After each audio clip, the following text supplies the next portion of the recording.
Elle s'appelle Simone Mimoun. Elle était éducatrice de jeunes enfants dans un hôpital de Toulouse. Depuis qu'elle a fait son alia il y a environ 1 an et demi, tout a changé pour elle. Un nouveau départ, une nouvelle vie. Elle est tellement contente d'avoir fait le pas. Restez avec nous. Ils ont relevé le défi de l'ALIA. ALIA Story, c'est vous, c'est nous. Simone Mimoun, bonjour. Bonjour Cathy. Alors, ravie de vous accueillir parce que c'est vrai qu'en 1 an et demi, votre vie a changé du tout au tout. C'est le cas de le dire, oui, en effet. Je suis très, très, très contente d'être là, vraiment. Ouais, vous êtes épanouie, vous avez plus ou moins changé de métier. En tout cas, c'est en train de se faire. Exactement. D'ailleurs, on voit les belles baguettes sur notre table. Voilà. Alors, je ne sais pas si on mangeait des baguettes comme ça à l'hôpital, je crois pas. Non. De toute façon, je ne les faisais pas encore. Vous ne les faisiez pas encore. Vous êtes adonné à votre passion quand vous êtes arrivé en Israël. Exactement. Exactement. C'est vrai que j'adore tout ce qui est la pâtisserie, la cuisine. J'adore recevoir. Et du coup, c'est parti de là, en fait. Chaque fois que j'étais invitée chez des amis, je proposais, voilà, c'est vrai que j'amenais des baguettes ou des petits gâteaux, quelque chose.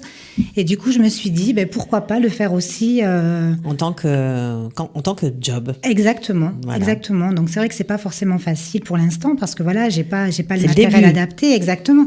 Mais voilà, mais petit à petit, les choses vont se faire. Mais je suis vraiment très contente. Je vois que quand en fait je propose mes produits, les gens apprécient, donc ça me fait beaucoup plaisir et du coup ça me permet justement d'enrichir un petit peu et de proposer des choses. Pourquoi vous n'avez pas continué dans votre job ? En fait, voilà, moi je suis maman de 4 enfants qui vont maintenant donc de 8 ans à 17 ans et c'est vrai que c'est très prenant le fait d'être maman. Et je souhaitais en Israël aussi, mais d'être maman déjà c'est un métier à part entière. Et je souhaitais pas, en fait, en arrivant ici, de vivre la même chose, c'est-à-dire que d'être au travail avec les enfants, etc., et puis rentrer à la maison et d'être fatiguée pour les miens. C'est vrai qu'ils ont besoin de moi, ils ont besoin de leur papa. Et si je suis pas disponible pour eux, ça allait être compliqué. Donc c'était un choix, on va dire, pratique. Oui, complètement. Voilà, qui en même temps vous fait plaisir. Exactement. Puis j'avais fait le tour de mon métier. C'est vrai que voilà, j'aime beaucoup les enfants. Mais au bout d'un moment, on me voyait un petit peu... Juste parce que voilà, elle aime les enfants, donc c'est normal qu'elle fasse ce métier-là. Mais maintenant, j'aime aussi la pâtisserie, c'est aussi normal que je fasse ce métier-là. Et pour moi, c'est une deuxième vie qui commence. Une deuxième vie qui commence. Complètement. Alors, il faut dire que vous venez de Toulouse, ça fait seulement 1 an et demi que vous êtes en Israël. Oui. Alors, c'est évidemment, on est obligé de vous poser la question. Quand on dit Toulouse, forcément, on pense à Ozara Torah, surtout que vous avez grandi, vous êtes mariée à Toulouse, vous avez travaillé à Toulouse, vous êtes vraiment une vraie Toulousaine. Ah oui, complètement, pure souche. Pure souche. Oui, tout à fait. Je suis née à Toulouse, mais moi, j'ai fait mes études au collège-lycée Ozara Torah. Mes enfants ont également fait leur scolarité à Or Torah maintenant.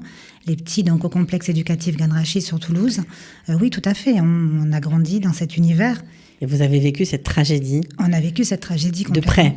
Oui, de près, puisque mon fils Noam était dans la classe de Myriam. Excusez-moi ça. C'est pas grave, je vous comprends tout à fait. De Myriam Monsenego Zichron Alivracha. Je comprends. Oui, c'est un peu compliqué. Vraiment, ça a été terrible ce qu'on a vécu. Mais c'est pas pour autant, en fait, qu'à partir de ce moment-là, on s'est dit, voilà, on va partir.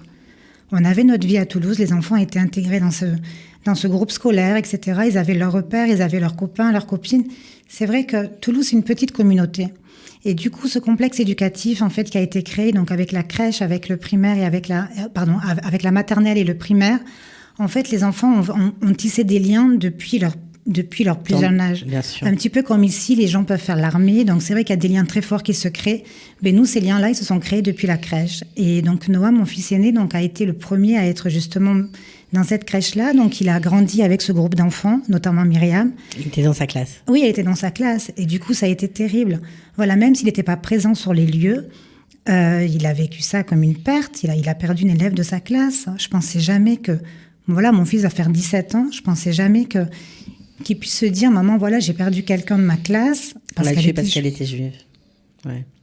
Oui. Vous ne pensiez pas voir ça en France Non. Je ne sais pas si vous avez vu le documentaire réalisé par Georges Benayoun, Chronique d'un antisémitisme d'aujourd'hui. Si vous l'avez vu, ça veut dire que vous étiez déjà en Israël. Bien sûr que je l'ai vu. Et ça m'a beaucoup émue. Parce que voilà, revoir les personnes qui font partie de notre univers, en fait, c'est pas des personnes lambda qu'on voit, en fait. C'est vraiment les personnes avec qui on a grandi, avec qui on a vécu. Ce sont les parents d'amis de mes enfants, ce sont les directeurs d'école de mes enfants. C'est très, très compliqué. Et Vraiment. tout ce qu'il y avait autour, vous aviez senti cet antisémitisme monter ou n'en étiez pas conscient parce Bien que sûr. vivant Non, en mais- cercle fermé. Mais bien sûr qu'on l'a senti. Mais en fait, quand on est dedans, on voit moins les choses que quand on prend du recul. Maintenant qu'on est en Israël et qu'on regarde ça de notre œil, on se dit, mais waouh, mais comment on a fait pour rester, en fait? Vraiment. Alors surtout, c'est très intéressant parce que vous n'êtes pas monté à cause de l'antisémitisme. Non. C'était pas du tout votre motivation. Non, du tout. Mais même notre alia, pour moi, je qualifie ça vraiment d'alia miracle. Pour moi, c'est mon miracle de Hanouka. C'est incroyable, en fait. Ça s'est fait tellement pas prévu. vite. Non, pas du tout. Comment ça s'est passé? Ben, en fait, j'ai un groupe d'amis qui étaient vraiment impliqués dans un processus d'alia. Et au départ, donc, ils m'appellent, ils me disent, oui, voilà, il y a Shalom et Liat qui sont là sur Toulouse. Shalom Var, Ouais, les responsables de c'est l'Alia ça, de groupe. exactement. Ce serait bien que vous les rencontriez. Alors du coup, moi, j'avais expliqué à mon ami que oui, sûrement, mais c'est vrai que c'était pas forcément le moment. On n'avait pas forcément envie de partir pour l'instant. Moi, je travaillais sur Toulouse, mon mari aussi. Les enfants étaient bien dans leur école. Donc, il n'y avait vraiment pas de raison d'y aller. Elle a un peu insisté. Donc du coup, on y a été. Et en fait, donc, quand j'ai rencontré Shalom et qu'on a expliqué un petit peu notre intérêt pour Israël, notre amour d'Israël, mais que c'était pas forcément le moment, ben, du coup, ça s'est pas très bien passé parce que bon, voilà, c'est vrai que Shalom, il a une façon d'exprimer les choses. Il est cash. Ouais, il est cash, mais bon, il est comme il est super. Mais c'est vrai que le fait de lui dire, écoute, Shalom, peut-être oui, mais pas maintenant. Ben pour lui, c'était sûr qu'on partirait partirait jamais. Exactement. Et pour moi, ça m'a vraiment touchée parce que je me suis dit, mais comment en fait on peut remettre en cause ma Mon motivation, engagement et mon amour exactement, d'Israël. exactement. Enfin quoi, je voulais pas qu'on me persuade de quoi que ce soit. Donc du coup, on est rentré en fait de cet entretien. Et j'ai dit à mon mari, écoute chérie, si un jour on part en Israël, ce sera pas avec eux, quoi. C'est juste pas possible. C'est juste pas possible. Bon, finalement, Et, après, quand vous avez fait un voyage d'études. Exactement. Non, en Enfin, fait, un voyage c'est-à-dire de tourisme, par contre. Exactement. C'est-à-dire qu'en fait, 3 semaines après, on devait venir en Israël pour une fête de famille, donc vraiment aucun rapport. Et on a un couple d'amis qui nous a appelés parce qu'ils avaient fait justement, eux, leur alia, donc avec l'alia de groupe, donc sur Kfar Saba. Et comme les enfants étaient scolarisés dans la même école, ils nous ont proposé de venir. Et donc, du coup, j'ai mis les pieds à Kfar Saba. Alors, je sais pas, ça peut paraître, voilà quoi, mais vraiment, c'est ce qui s'est passé. C'est juste incroyable. Mais oui. Je me suis retrouvée à Kfar Saba. Pourtant, c'était en fin de journée. La nuit commençait déjà à tomber.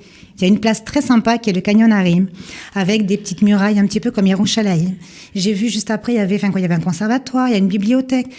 C'est vrai que j'ai retrouvé des repères. Moi, c'est vrai que mes enfants ont suivi le conservatoire. Donc, voilà, je me suis sentie bien dans cet endroit. Et pour moi, à ce moment-là, en tout cas, j'ai ressenti quelque chose de vraiment très fort et de me dire, mais voilà, quoi, ta place, elle est là, c'est juste évident. Et même après, quand on a été manger chez eux, ça peut paraître là encore, voilà. Il y a le mari, en fait, qui m'a montré sa Théodat Zéhout. Mais je sais pas, j'ai ressenti, mais waouh, quoi. Pour moi, c'était sûr qu'il fallait qu'on vienne. Alors, ça veut dire quoi? Après ce voyage, ça veut dire qu'après on rentre ce voyage, à la maison, on se dit, on fait les valises? C'est comme ça que ça s'est fait? C'est-à-dire que non, on rentre à la maison. Déjà, avant de rentrer à la maison, on regarde un petit peu ce que propose la DG. Et on se rend compte que... L'Alia de groupe, donc finalement. Oui, et on se rend compte que... Pourquoi? Parce qu'en fait, on se rend compte que l'Alia de groupe propose une année de plus sur Kfar Saba. Donc là, je me dis, attends, moi, pour nous, c'est clair, on va aller à Kfar Saba. Donc, il y a l'Alia de groupe qui propose encore cette ville. Autant y aller. Mais la Malo, mais bien sûr. Donc, du coup, là, moi, pour moi, c'était tout bénef. C'est-à-dire que si on pouvait m'aider à faire mon alia dans les meilleures conditions, pourquoi pas? Donc c'est vrai que je les ai rappelés, j'ai même aussi appelé, parce qu'après, c'est vrai que de Toulouse, il n'y avait pas de vol direct au départ pour venir jusqu'en Israël. Donc en fait, le voyage, il fallait en fait qu'on fasse soit une correspondance jusqu'à Marseille ou autre. Donc du coup, on a fait appel aussi à une autre association, le Keren Ayedidout, pour nous permettre de pouvoir partir de Toulouse jusqu'à une ville escale et après finir en Israël. Donc du coup, voilà, c'est vrai qu'on s'est renseigné. Vous êtes renseigné, exactement, tout s'est enchaîné et vous avez fait votre alia à Kfar Saba avec l'Alia de groupe. Mais c'était pas gagné parce que voilà. Ah, mais c'était pas gagné parce que évidemment, il faut trouver du boulot. Alors votre mari. Mais même avant ça, c'est-à-dire que déjà le fait de préparer notre alia. Vous n'aviez rien préparé, vous n'aviez pas d'économie. Mais pas du tout. Ça s'est fait très rapidement. En combien de temps ça s'est fait? Mais en 6 mois, on est rentré en janvier. Et en août, si Dieu veut, le 8 août, on était là. Donc voilà, donc pas d'économie, pas de job a priori. Non, pas de job. Rien. Pas d'appartement. Pas d'appartement, mais là aussi, l'appartement, on l'a trouvé de France. Mais c'est vrai que tout s'est fait grâce à Dieu avec facilité. Et du coup, pour moi, c'est pour ça que je me dis vraiment, c'était le moment. Bah ouais. Et puis c'était le moment. Ça pouvait pas être un autre moment. C'est juste pas possible. C'est juste tout s'est ouvert petit à petit. Les choses se sont ouvertes et c'est bien d'en parler parce que c'est vrai qu'on parle parfois de situations un peu compliquées, mais il y en a d'autres qui s'organisent. Alors votre mari bossait dans une boîte israélienne, donc on pense que ça a dû faciliter les choses, mais non. Parce que en fait, le job qu'il avait, mon mari, c'était un job à Toulouse pour une société israélienne. Mais ça n'avait rien à voir. C'est-à-dire que voilà, quand en fait David a proposé de faire l'Alia et qui leur a dit qu'ils voulaient faire leur Alia. Bon, ils leur ont gentiment dit, on va t'aider. Mais concrètement, il n'y a pas vraiment eu d'aide parce que le poste qu'il avait, c'était un poste à Toulouse. Ouais. Et c'était pas un poste pour Israël. Bon, donc alors finalement, il a dû faire des allers-retours dans l'autre sens. Exactement, parce que du coup, la personne qui devait prendre son poste au départ, bon voilà, il y a eu un petit peu de retard. Donc finalement, ce qui s'est passé les premiers 6 mois de notre Alia, c'est que mon mari a fait des allers-retours, mais dans le sens inverse. C'est-à-dire qu'ils avaient besoin de lui à Toulouse. Donc en fait, il revenait à Toulouse pour travailler. Bon, alors, ça a duré 6 mois. Ça a duré 6 mois. Qu'est-ce qu'il fait aujourd'hui ? Aujourd'hui, donc, il a un emploi à Tassia Averit. Donc dans l'industrie aéronautique israélienne. Tout à fait. Extra. C'est génial. Ouais, non, c'est super. Franchement, je suis émue parce que voilà, je me dis que waouh, quoi. Vraiment, en quelques mois, les choses s'enclenchent. Voilà. Ben, il faut avoir du courage aussi pour tout lâcher et venir quelque part. Oui, c'est vrai. C'est vrai qu'il faut avoir du courage, mais aussi, je pense que le plus dur, c'est la décision. À partir du moment où on prend la décision et où on se dit voilà, ça y est, de toute façon, on part. Ben après, voilà, on est parti. Donc après, c'est sûr que après, c'est vrai que chaque histoire, elle est propre à chacun. Exact.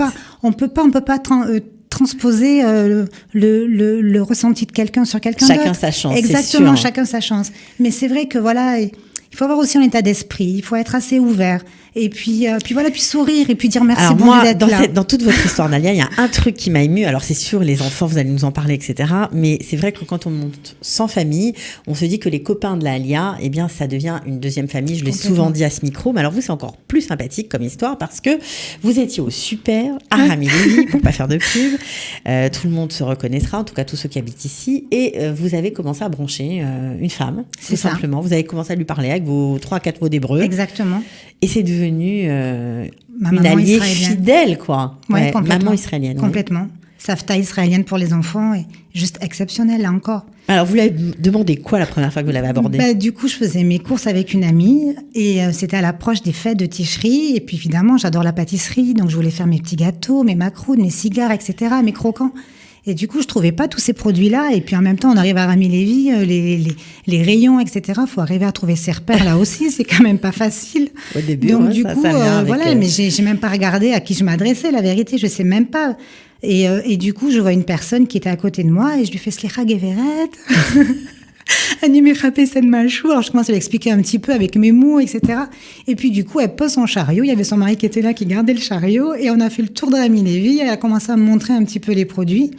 Et puis après, honnêtement, je sais même plus comment on a fait pour échanger nos numéros de téléphone. Mais en tout cas, aujourd'hui, elle fait partie de votre vie. Ah non, mais c'est-à-dire qu'elle fait partie de ma vie, mais entièrement. C'est génial. Elle vous aide avec les enfants. C'est ça, elle leur donne des cours, exactement. Je crois même, oui, elle récupère langue. Elle récupère le dernier, en fait, après le Tsaharon. 2 fois par semaine, elle lui donne des cours de Safa. Voilà. Cours de langue, après la garderie complètement. Voilà. Elle vient manger à la maison, on va manger chez elle. Les enfants ont pu dormir chez elle. Enfin, quoi, c'est Rugby Israël. Exactement. C'est les cadeaux d'Israël. Alors, on sait que 4 enfants, c'est tout un programme parce qu'il faut s'intégrer aussi dans les écoles. Pas toujours facile. Il faut trouver la bonne. Vous avez un peu tâtonné, mais finalement, vous avez trouvé une école à taille humaine qui vous correspond. Exactement. Tout à fait. Donc, il faut pas tout rejeter en bloc. Il faut chercher. Oui, exactement. Parce que voilà, c'est vrai qu'au départ, on nous propose c'est vrai qu'on est bien accompagné avec la DG. On a des écoles qui sont proposées. Il y a des appartements qui sont, on nous propose pas des appartements, mais on nous dit voilà de rester un petit peu dans un centre pour que justement on soit tous ensemble. C'est vrai que c'est vraiment très fort par rapport à ça. Et l'école qui était proposée, oui, en fait, elle n'a pas vraiment convenu à nos enfants. Donc on a cherché et grâce à Dieu, on a trouvé autre chose qui correspond vraiment bien. Bon, comment vous résumeriez ce parcours ? 1 an et demi, c'est pas très long, mais en même temps, c'est déjà pas mal. Non, c'est intense, c'est vivant, c'est super. Et puis il y a plein de projets en cours, quoi. Voilà, c'est vrai que là, pour moi, vous allez vous installer là, parce que là, on a vu vos bonnes baguettes. C'est vrai que j'ai pour projet vraiment de devenir professionnelle et de travailler justement dans la pâtisserie, dans le traiteur. Exactement, dans tout ce qui est catering. Donc voilà, donc je suis en train de réfléchir à comment mettre ça en place. Et si Dieu veut, peut-être que je reviendrai vous en parler. Vous reviendrez, vous êtes la bienvenue. Voilà, on vous donnera un petit coup de pouce avec plaisir. Exactement. Voilà, je sais que vous faites de très très bonnes choses. J'ai goûté les baguettes, je dois vous dire, elles sont délicieuses. Merci beaucoup, Cathy. De rien. En tout cas, on vous souhaite bonne chance pour la suite. Vraiment, bravo. Merci. Avec plaisir, mais merci à Israël, tout simplement. Merci à Israël, vraiment. Ah ben voilà, c'est dit. J'ai rien d'autre à rajouter. Merci à vous, en tout cas, et à bientôt. Merci, Cathy. Ciao. Au revoir. Ils ont relevé le défi de l'Alia. Alia Story, c'est vous, c'est nous.